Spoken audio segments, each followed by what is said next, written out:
Hi, this is Benoy, your host of the Solar Maverick Podcast. I would like to thank Solar Energy Systems, SCS, for sponsoring this episode of the podcast. They are a solar energy photovoltaic design build firm headquartered in Brooklyn, New York, and serving the Northeast USA. And you'll hear more about them during the podcast. Thank you again to SCS for sponsoring.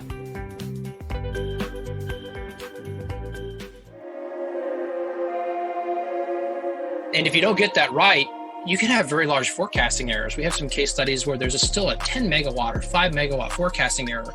That's very expensive. That's going to really push back the return on investment time for your battery. Hello and welcome to the Solar Maverick Podcast, where solar meets entrepreneurship and experience. I'm your host, Benoy Thanjan, so let's get into it.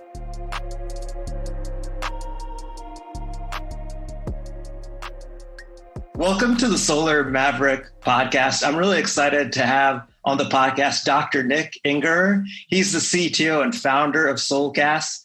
Nick is an expert in the field of solar radiation and distributed solar PV modeling and has co-founded Solcast, a global solar data services company specializing in satellite-based measurement and forecasting technologies out of the sincere desire to enable others to build the solar-powered future. And he and his co-founder saw a tremendous opportunity to approach solar modeling and forecasting from their perspective as meteorologists working in the electricity sector. Solcast produces global data sets of real-time and forecasting cloud cover to support solar farm operators and utilities around the world in managing renewables intermittency. Their customers include Duke Energy, EVN, which is in Vietnam, which is an electricity distribution company, AMO, which is also an Australian company. And their company is actually based in Australia.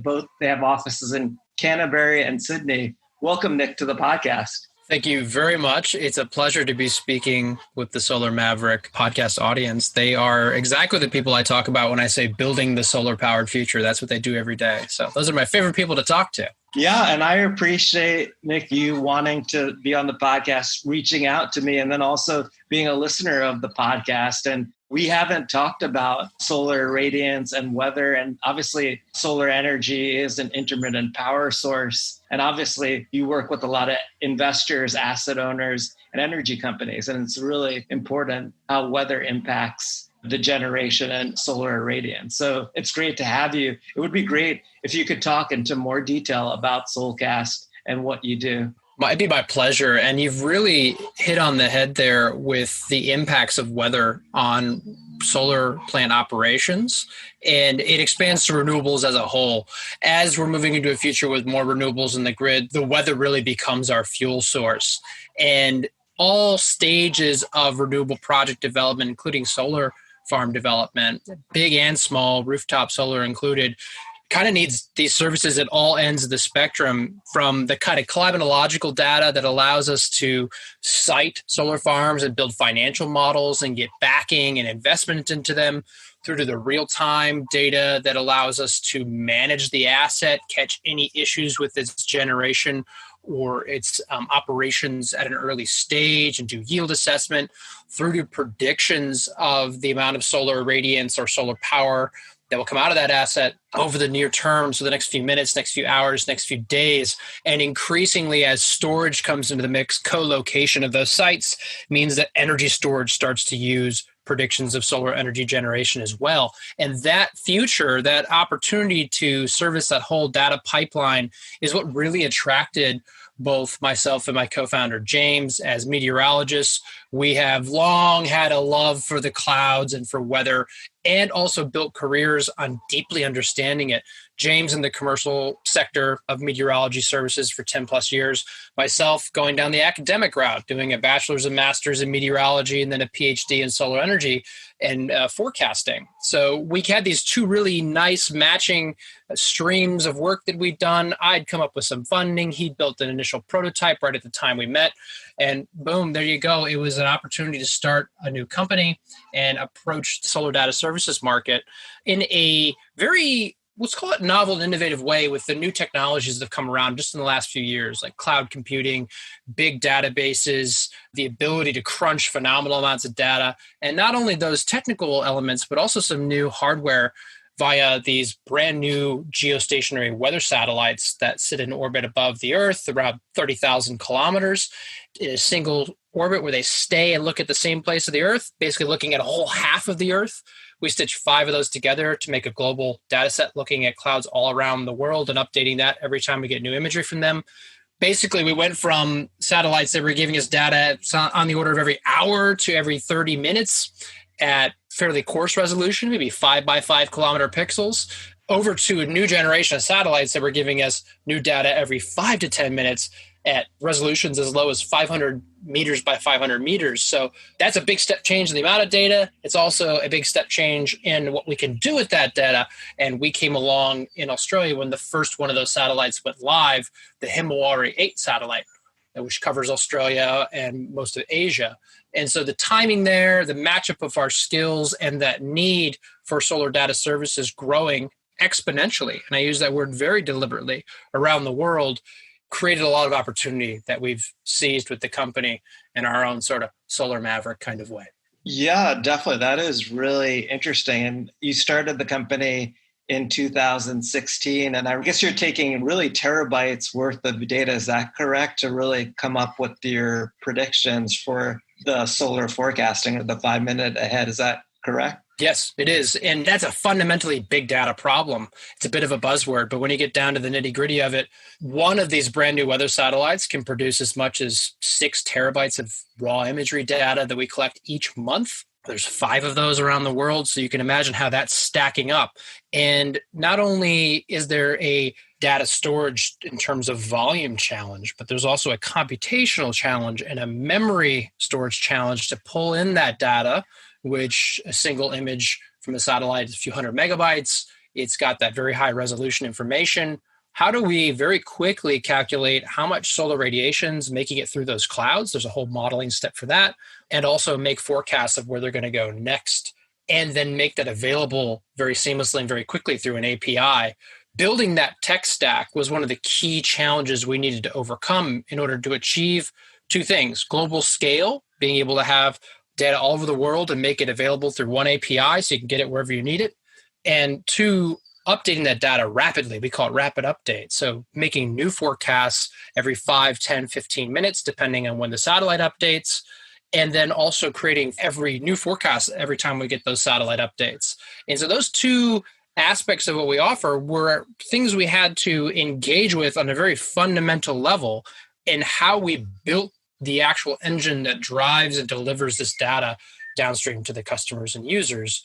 It was not necessarily possible to take this volume of data at that speed, at this scale, just even maybe more than 4 or 5 years ago.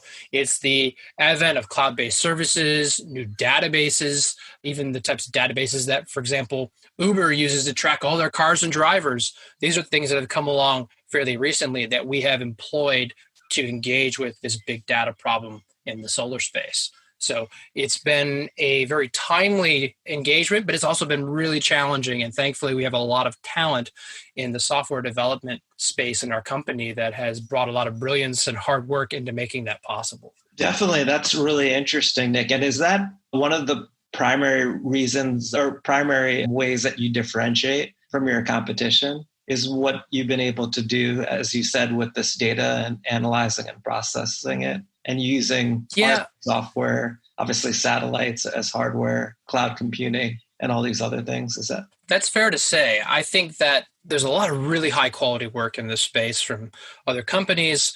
They're largely building what they have based on solid science, and they share the same mission we do. We want to all help the solar future happen more efficiently, more effectively. And hats off to those guys. We make no pot shots at them. But it is important to look at the tech stack to differentiate yourself. You can't achieve the scale and the frequency of updating without rebuilding the tech stacks that most of them operate. So there's this concept in entrepreneurship of last mover advantage. We moved later than many of these other competitors, and that allowed us to use new technology to achieve bigger scale and faster updates. But that alone's not enough to differentiate yourself in competition in any business. You need more than just 1 or 2 bullet points You need to have a purpose, a mission that drives you, in my view. And that's where this mission to deploy the data and tools for the solar-powered future really gets our whole team up and moving in the morning. It engages us with the challenges. And you also got to go out there and make sure that what you're giving the customers downstream is the best. There's a great quote from one of my favorite entrepreneurs and big thinkers, Tom Bilyeu, when he founded Quest Nutrition, which was a protein bar company in a time a little over 10, 15 years ago, where the last thing stores needed was another protein bar on the shelf. But their kind of ethos, and Tom's ethos, was that there's always room for the best. And he takes that when he goes out and spreads this message. And I would encourage others who are going for their own entrepreneurship journey, even in a closely packed and competitive space, there's always room for those new ideas if you can make it the best available, and you will fit into that market. So we focus on that level of ethos, and that shows up in the validations of how good our data is, how good our forecasts are. I don't need to turn this into a Solcast commercial, but I do think it's important to share some of that ethos with others who are out there in the solar industry trying to make it in a competitive environment. Yeah, definitely. That's actually a great analogy with Tom Bilyeu. I'm actually a big fan of his, and what he's speaking about Quest Bar and basically how they came in an oversaturated market later, but was offering the best product. And that's how they were able to differentiate themselves. And that's interesting because that seems very similar to your story. And he's just amazing. I actually watched the impact there, and I actually saw him speak in person in November, which was amazing. So that's interesting to get your perspective of that. You know, what I thought was really interesting too, you were telling me about how in Australia, they are requiring like 5 minute ahead solar forecasting, and you call it, I guess, Nowcast, and how that really is helping solar companies boost their profits because then they're able to make trading decisions on selling their energy. You talked at like high level about that, but I think this is something really interesting. And I think over time, this is just going to be all over the world and not just Australia. And obviously there are other countries that do this as well. But I think this is, especially in the solar industry, where I'm seeing a lot more projects where people are taking merchant risks, basically trading merchant and not having like long-term contracted cash flows so that they could basically maximize their revenue. Yeah, the merchant transition in terms of the embracing that is a great analogy to what we're seeing in many energy markets around the world. And if I were to do what I like to do and make a forecast or prediction, I think it will be the case that many other regions adopt this type of approach. And we've seen it be the case in places like India, for example, where the concept in Australia is that we have an energy market that has a 30-minute settlement period and a 5 minutes dispatch target period. And what has occurred is that historically, solar farms and wind farms were obliged to use the internal forecasting model run by the Australian energy market operator. This wasn't the most accurate model. It ended up meaning that because of how the energy market structure is created, that when they have a misforecast, when they miss the forecast in terms of their actual production, the ancillary services market is used to correct for any frequency deviation. That kind of impact is spread across the market, and on a monthly timescale, there'll be a settlement for that, and there'll be a factor in terms of your total percentage that you contributed to the need for those ancillary services with your forecast error that you pay. It's a cause or pays factor, they've titled it. Long story short, this forecasting error has been significant enough that solar farms and wind farms are paying hundreds of thousands to, in some cases, $1 million or more a month for cause or pays factors from forecasting error. So what has happened is that we had our funding body for renewables, the Australian Renewable Energy Agency, the Australian Energy Market Operator, and a number of the stakeholders in that market come together in a series of workshops, and a bit more slowly than the solar industry would have liked, got to a point where we had a change where that forecasting model was no longer an obligation. These operators could choose which forecast they wanted to send. That creates opportunities for companies like ours. We're doing this now for 20 plus solar farms across Australia and growing very quickly, where at the 5 minute ahead level. We're making an instantaneous power forecast that is superior to the one that was provided in-house. And what that ends up meaning is that they can save anywhere from 15 to 20% or more on that cause or pace factor, which translates to tens of thousands of dollars a month, hundreds of thousands of dollars a year. So it creates a really good win-win scenario for these solar farm and wind farm operators and the employment of our technology.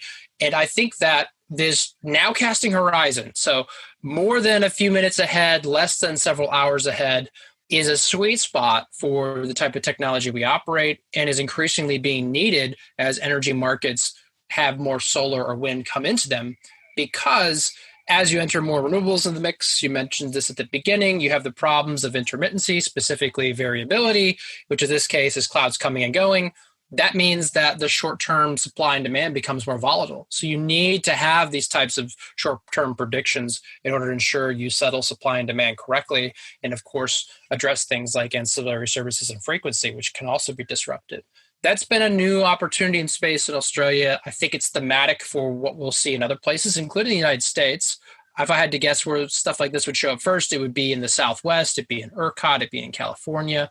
A lot of these independent system operators already have some sort of 5-minute ahead activity happening that I think will mature into a space for forecasting to be possible. There's probably been an avenue to go discuss the specific technology if that's where you want to go, but I think that's a really good picture of what's happening, where we fit into that, and what it could mean for other solar farm owners and operators out there. Yeah, that is really interesting. And I agree with you in those areas that you mentioned, the US that would probably adopt and already have some sort of, I guess it's 5 minutes ahead and day ahead, right? Is similar to this concept, right? That they already have really in the US, but you're able to have more accurate projections, meaning clients make more money from it. That's the way I'm translating it. Is that correct?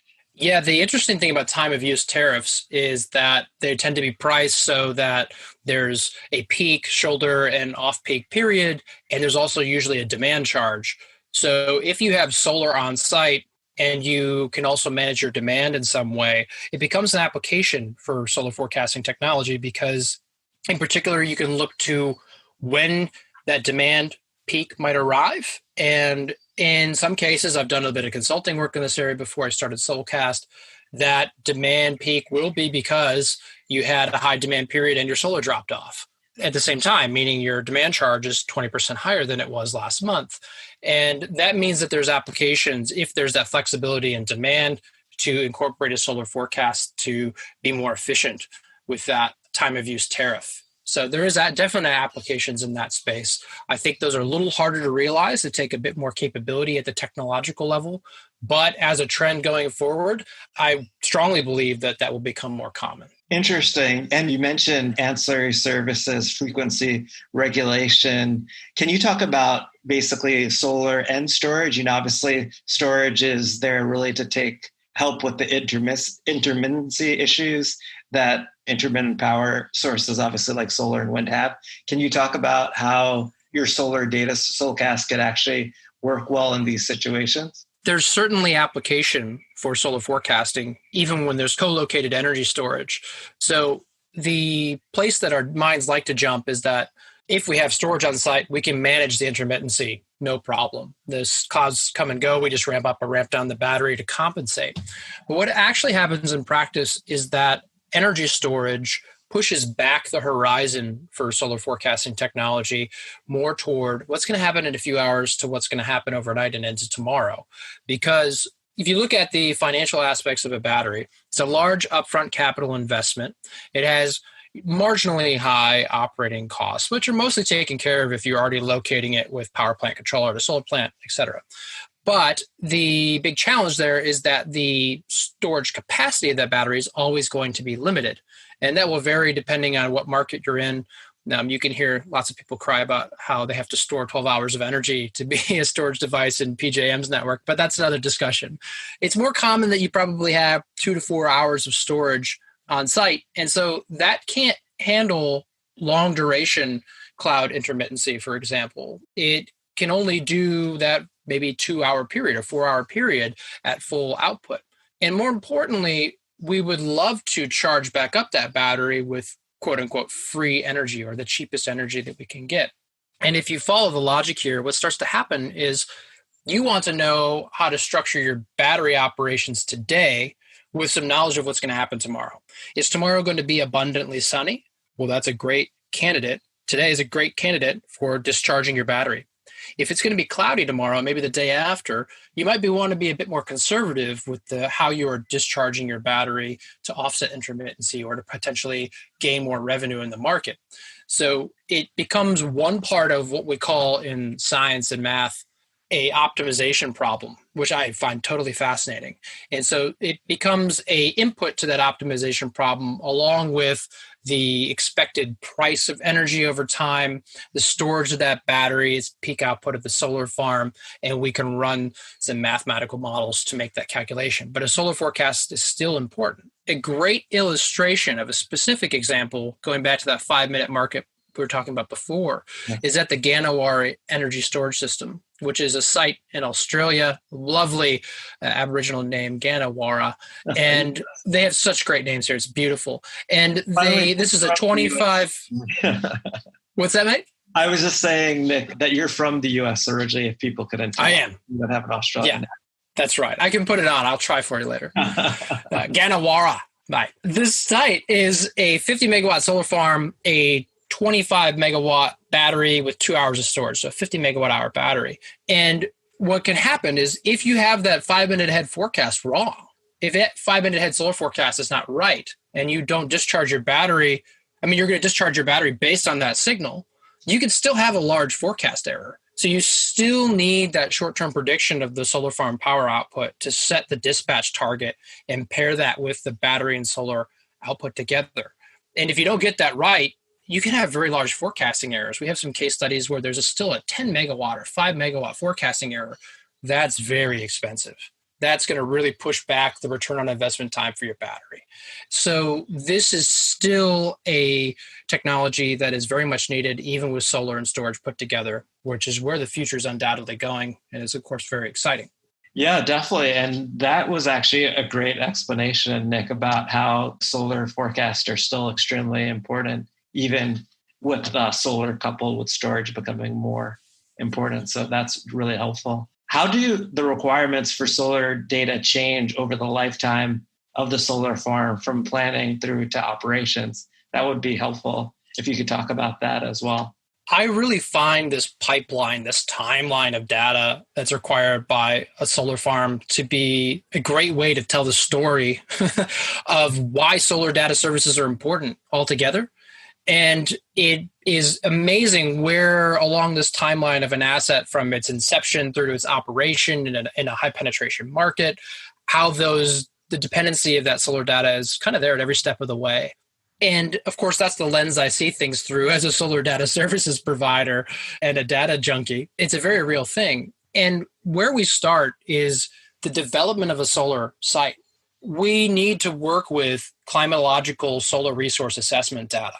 And many folks have seen the beautiful maps that are out there of insolation. We actually produced these for the day prior, like live and in motion on our website. If people like that stuff, they can find it on our website, which we'll cover at the end. But these long-term assessment maps kind of give you a heat map showing you where the best yield of solar resource can be found in a given area that you might be developing. So we create those maps based off of 10 plus years of solar irradiance data history that needs to go through some models that look at the statistics of the data and draw out what we would consider a typical meteorological year, a TMY data set, which is something that we sell as a product. It's very well understood by the industry. And not just one typical meteorological year scenario, but a set of them that show maybe what a year that is a certain percentage higher amount of yield might look like, all the way up to be 90 or 95th percentile of the statistics to give you an idea of what your maximum revenue might be at that site. And this typical meteorological year data is put into formats that can be ingested into PV modeling software so that a site developer who's looking for opportunities can run a yield projection on a given site using that historical data. What's happening is that it's becoming more important to not just look at where the solar radiation site is really good, but also a multitude of other factors. You need to know if there is an endangered species where you want to develop your project, or potentially a site of significant interest to a particular culture, or a variety of other factors, and more increasingly understanding the interface with the power network. You can look at many locations with wind and solar that were developed in Texas that are well below their revenue projections because they're under constraint factors because the market is congested. So having good solar data and the climatological data is a starting point, and it will carry you forward through to where you're trying to get financing for your site. But you also need to be able to start to look at what we call time series data, which is another data product that we provide, and it's also commonly known to the market, where you can actually see how the data actually changed on a given day through several years, 10 years plus of history. So you can start to understand some scenarios of what a specific day might look like. And you might look for a very volatile day, a very high production day, a very suppressed day, and start to understand what the rest of the market around you might look like if you're getting smart, in order to anticipate how you might actually operate that asset in the future.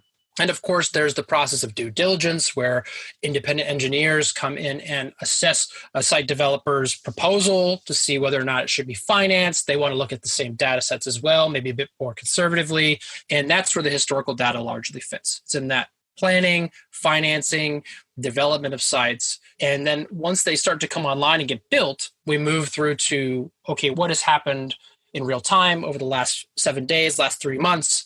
And that means we want to be able to look at time series data from the past week, the past month, the past quarter, and see, is that site we developed performing as anticipated? There will be handover from the EPC to the operator. They got to do testing and show that it works the way that it's supposed to. It's generating electricity the way it should be. You need a baseline of solar radiance data generally to run that kind of power up and testing and handover procedure. And then as it gets handed over to the asset manager, or the O&M provider, they need to be continually guaranteeing that that site is performing as it should. So we can rely on these satellite-based solar radiance estimates as a source of ground truth to understand, was it cloudy? If it was cloudy, was it a little bit cloudy? Was it a lot cloudy? Was it cloudy for many days in a row? Was the past month or the past quarter particularly cloudy or particularly sunny? Is that why my revenue is up or down? And it becomes part of that continual monitoring aspect of running a solar plant. The forecasting comes in where we discussed before in the energy storage and the self-forecasting aspects, but it also becomes important for the grid operators and utilities themselves. They need to have a big picture of what all the solar rooftop scale and utility scale is doing on an hour-to-hour, minute-to-minute, day-by-day basis so that they can balance supply and demand across the whole market. So that gives you a nice big picture of where these data services sit.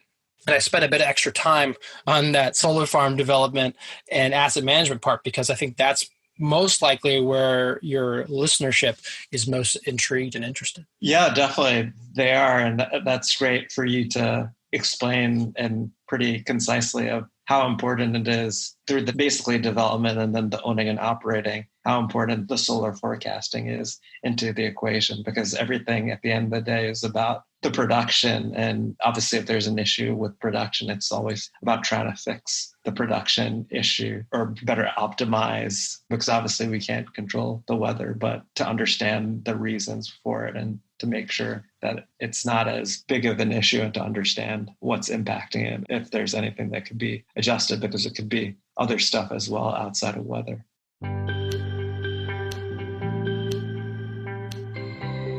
Hi, this is Benoy, your host of the Solar Maverick Podcast. I would like to thank Solar Energy Systems SES for sponsoring this episode of the podcast. The company is a solar energy photovoltaic design build firm headquartered in Brooklyn, New York, and serving the Northeast U.S.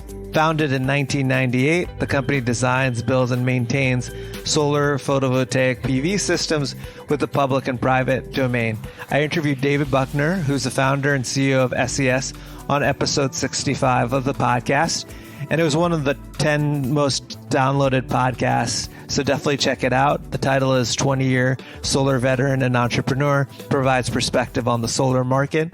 To learn more about Solar Energy Systems, check out their website, which is www.solar-systems.com. Email SES at info@solaresystems.com or call at 718-389-1545. We'll also have in the notes of the podcast information on Solar Energy Systems. Thank you again for sponsoring this episode of the podcast. This podcast is about solar and entrepreneurship, and you're a Solar Maverick, Nick, and would be great to get your perspective of coming from the academic world and then starting and co-founding Solcast with your business partner. And then I think you were telling me as well that you were actually working on both things, academics and business as well, and then also in the process of getting a grant. And it was really interesting to hear your story and how you were able to get to where you are now. I mean, I'm sure there was a lot of work and being strategic and obviously a lot of blood, sweat, and tears to get to where you are now. And it would be great to kind of hear your perspective of that. Yeah, blood, sweat, and tears is the essential ingredients of what building a business is made out of. And that's because it's hard work. You take on a lot of risk. You have to change your plans of the future that once felt so certain to ones that are uncertain to create opportunity. And those are some of the fundamentals of entrepreneurship. So I'm really glad you said that. For me, I had thought my career would forever be in academia. But what I found, even as early as working on my master's thesis, was that the concept of taking what I call science off the shelf and taking it out and working with the real world and making sure it has those tangible benefits of impact, which is something that I've intrinsically learned about myself that I care about and I have to have or I'm not motivated. I found that to not be the common thought pattern driving a lot of academia. And in particular, even the student research work you might do as a graduate student at a master's level or a PhD level. And so from the beginning of realizing that, I was already creating some of those barriers to overcome. It went so far for me and my master's to actually have to change my master's thesis topic and decouple from an advisor, which is a painful, difficult process. I spent an extra year in graduate school just to switch my master's thesis over to studying solar energy, where I saw a tremendous future and a real opportunity to apply skills to that real world problem that really drives me and gets me fired up. And I continued that same ambition with my PhD. And the main reason I came to Australia was because there was a forward-looking, very quickly developing resource of rooftop solar sites based on some state incentives and what appeared then a fairly bright future for large-scale solar. It took several years for that to eventuate. But to me, it was clear that this was a great opportunity to go up to the beautiful country, have a fun adventure, but to also do my PhD in an environment where this solar challenge was really ramping up and starting to happen very quickly. So I got to focus my PhD research on the fundamental challenges behind estimating how much rooftop solar is being generated across a given region, providing a solution for the solar visibility challenge, which is fundamentally driven by a lack of actual measurement data from these rooftop solar systems. And this is very common across many different utility operations, even in the United States, where we don't actually have interval, meaning time-stamped, measurement data of how rooftop solars are performing, not in real time, not historically, not looking forward. And this is a clear barrier to being able to accommodate more solar in the utility network. You need to have that visibility to execute on your basic chain of command and figure out where a problem's coming from, communicate that to your manager, get it over to the team who manages the poles and wires and go out there to fix it or make a change or crank a few taps on a transformer. Without that visibility, we can't initiate that process of solving problems. So I got to focus on that in my PhD.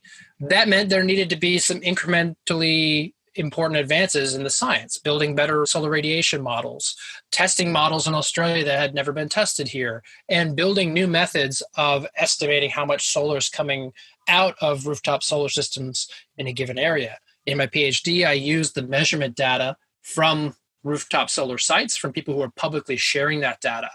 And that was a great source of information, probably the best source of information for doing that type of work until these new high resolution satellites came along, which have enabled a whole new avenue of applications for modeling rooftop solar systems. And so in my PhD, that was prior to that new satellite coming up, I built a model for the city of Canberra. That is the capital. It's when one of our offices is based. And that modeled 12 to 15,000 PV systems. It was early in my PhD or late because the number of solar systems was growing very quickly. Sure. And that put me in a unique spot because I had built something with industry interest. I had got some data sets shared from the local utility to build that model. And because I had driven hard on that impact and actual real world value front, where I ended up at the end of my PhD was with a really good opportunity to talk to other utilities and say, hey, collaborating with my local utility, I built this model.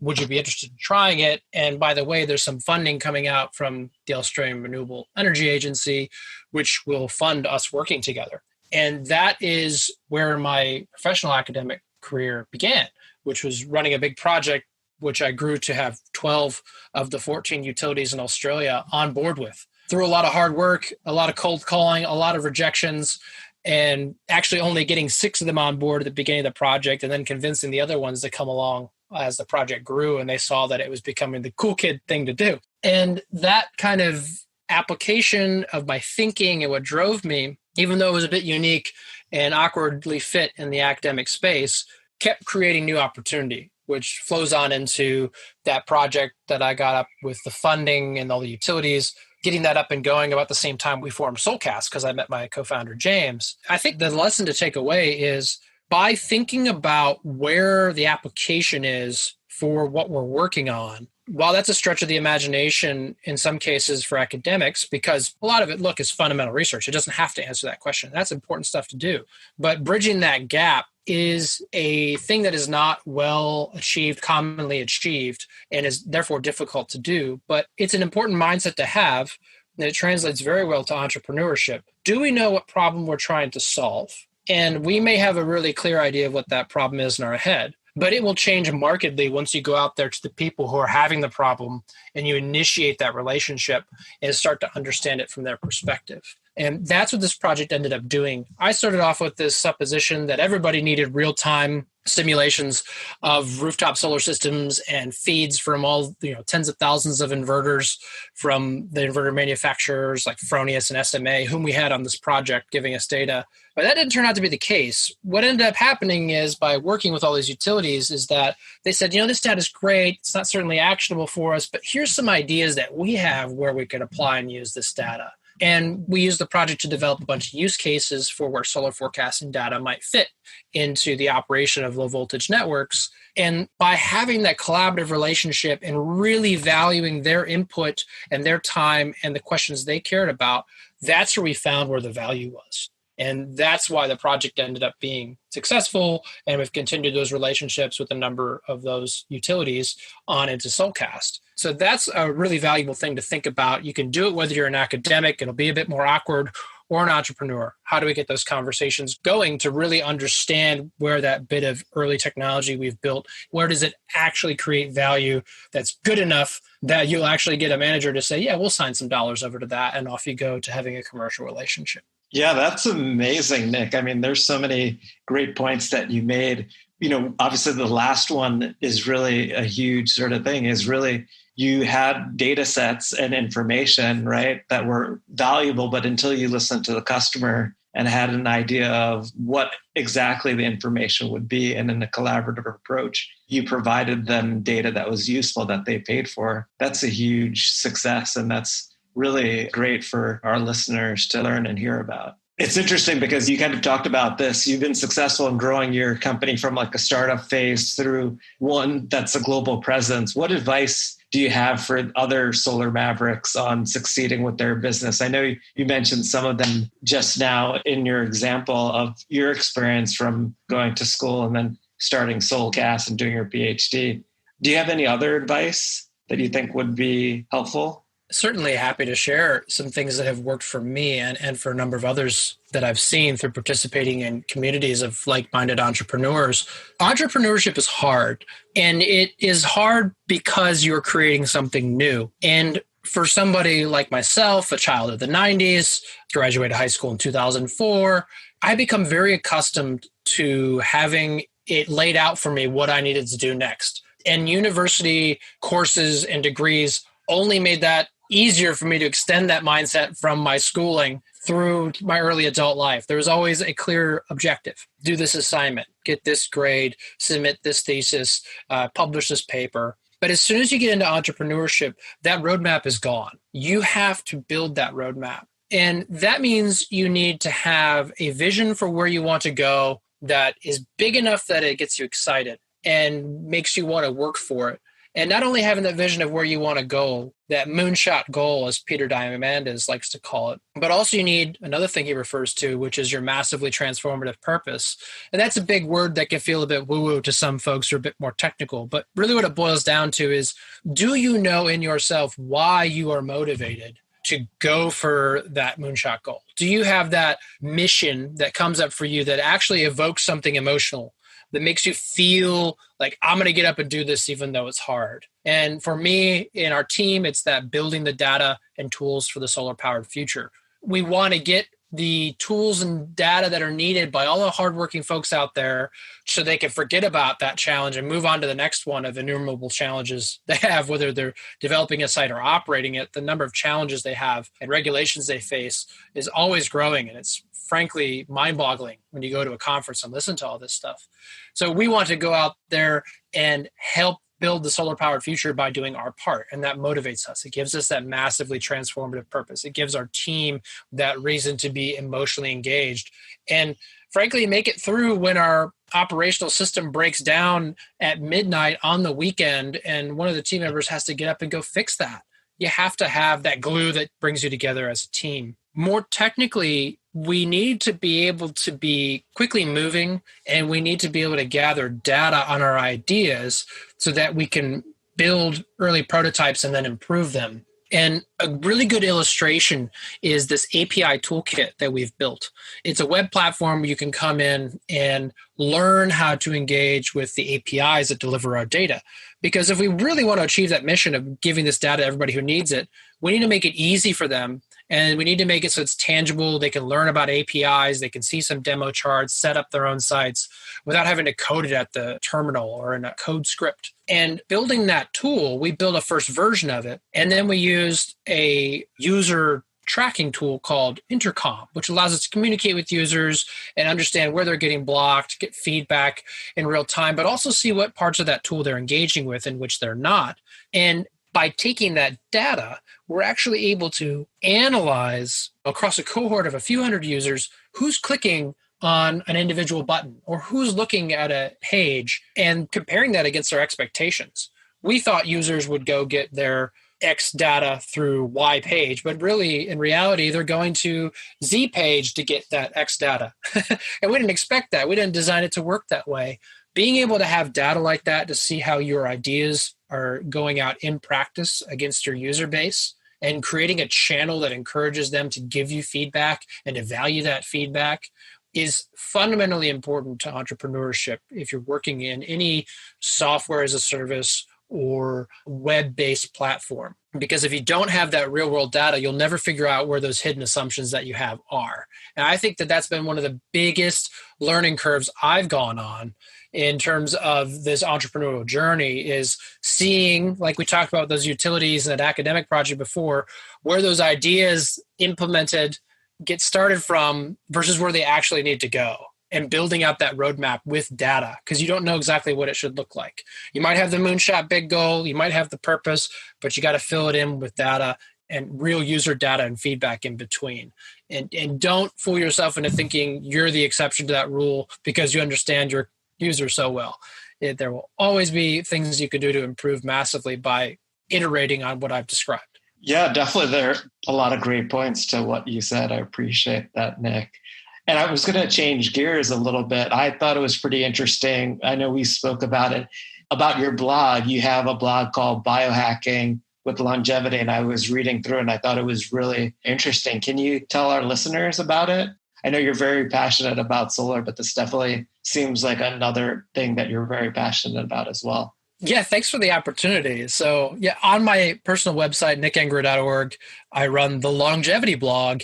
And when I was first looking at getting into solar, it was actually 2009. I was on a hike. I was in Yosemite. I was having one of those journal out, sit on the cliff, looking over the valley, like prototypical moments of reflection, thinking about where I wanted to go and making this decision to move into solar from severe storms research. And that came out of a lot of my own research and understanding and projections on where the industry would go next and what I cared about and where my skills lined up. And I'm doing the same thing now in 2019, looking at the next decade. Where will I go next after we have built and accomplished our mission at Solcast? And maybe it'll end up being in tandem and parallel a little bit in the future. Who knows? But I see the next trend that I'm personally very curious and passionate about being in the longevity technology space. And we have, arriving now, a multitude of technologies that will allow us to delay the onset of age-related diseases, extend our healthy lifespan, and possibly even our total lifespan. And while these things might sound a little bit scary or they might create uncertainty in our emotional response to them, it's really no different than how a new technology of any sort comes along, disrupts the current way of doing things, and then we eventually go on to accept it. We're in the very early curve of that longevity technology transition occurring. It's very clear in the investment dollars growing year on year. It's very clear in the number of technologies that are being incorporated into companies who are starting up and getting funding and taking these to trials and selling products. This trend is very clear to me that there's going to be tremendous opportunity in this longevity technology space. And I have an impetus to care about this a lot because it's very clear to me that one of the things that's available to us now is the ability to detect disease at a very early stage. Far too often, we hear the news article of the stage 4 cancer diagnosis of a given popular figure, or maybe we see an obituary of a young person in a newspaper with a very emotional tribute to that person who died too young because they had stage 4 pancreatic cancer. We have the technologies available to us now to do an MRI of our entire body and detect many different types of cancer from their inception at very early stages. There was a wonderful announcement this week in the Wall Street Journal from a company, Grail, who's doing liquid biopsies where they can actually look at the epigenome of cells in your blood and detect over 50 different types of cancer from a blood sample. It's called a liquid biopsy. These things are incredible. They're here now, and I'm very passionate about making people aware of those so that fewer people die unnecessarily or too young, because we have the technology to engage with these challenges. And that comes from a very personal place because my wife was diagnosed with cancer at the age of 26 or 27. I'm dropping it off the tip of my tongue here, but it's a bit of a dramatic story. You can read about it on my website. I had a little blog I ran through our journey engaging with that. But that very personal experience impacted upon me just how mortal we are, how unexpected this disease diagnosis can be, and that even as young people, we're not impervious to that, the onset of cancer.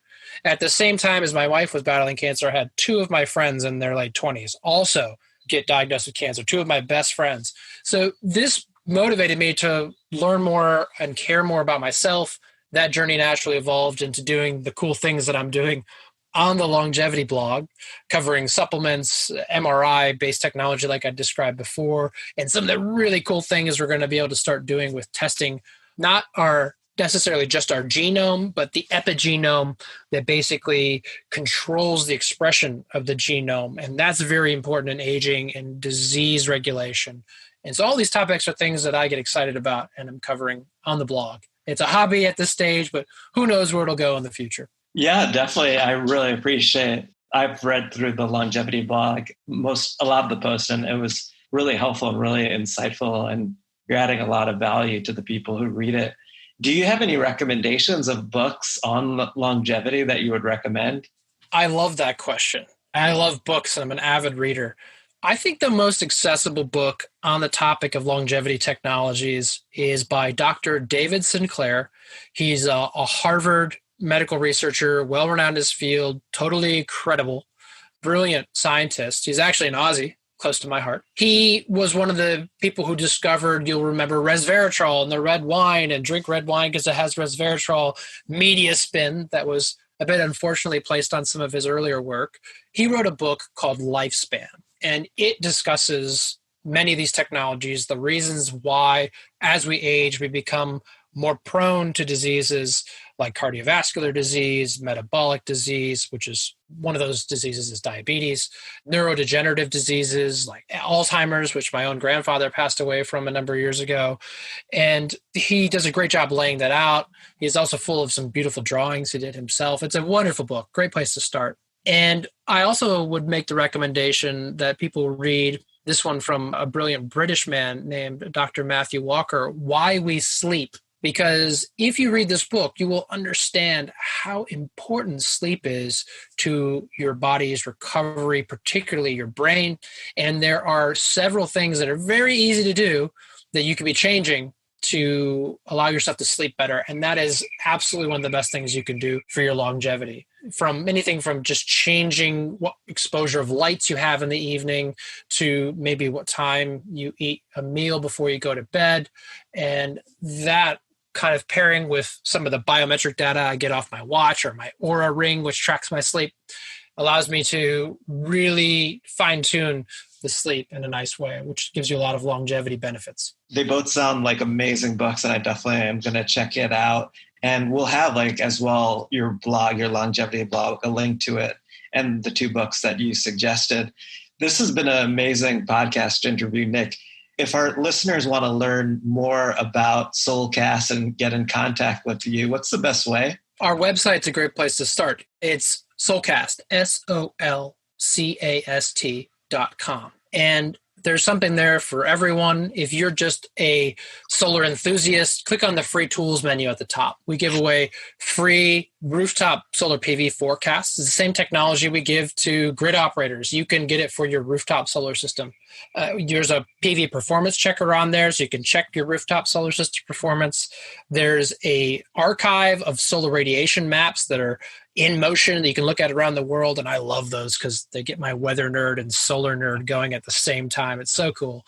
And if you're in the professional space, you can go down the avenues of looking at our live and forecasting data, our historical and TMY data, depending on what will help your solar project succeed. And we give away a lot of data for free. You create an account for free. You immediately can access forecasts for your site or download a sample of our historical data for a site that you care about. And we want to make as few barriers as possible to people coming in and finding the solar data they need, plugging that into their system, and moving on with the umpteen other challenges that they've got to sort out to keep their solar plant going, profitable, and think, importantly, about getting the next one going, because we need this solar thing to keep rolling forward. Yeah, definitely. That is really helpful. And we'll have, obviously, your website in the notes of the podcast. And I really appreciate everything you're doing in the space, Nick. You're really innovating solar forecasting with Solcast. And thank you for your time on the podcast today. I really appreciate it. You are a solar maverick, a true solar maverick. Thank you very much for that, Benoy. And we have to recognize what folks like yourself are also doing, because without a mouthpiece to tell the story, we wouldn't get to all inspire one another. And I have listened to countless other stories on your podcast and others. I'm a podcast connoisseur, particularly in the longevity and biohacking space, as you can imagine. And this is just such a great platform to come be authentic and share experience human to human. So I really appreciate that. Thank you. Yeah, thank you. And I appreciate it. And thanks again for being on. A pleasure. Thanks for listening to the Solar Maverick Podcast. The Solar Maverick Podcast is brought to you by Reneu Energy. We're a solar development and consulting firm. If you believe that this podcast is adding value to you, please give us a 5-star review and share with those that you think could benefit from this information. Please email all questions, suggestions, and feedback to info@reneuenergy.com. That's info@reneuenergy.com. The Solar Maverick Podcast is produced by Podcast Laundry and executive produced by Benoy Thanjan and Kevin Y. Brown.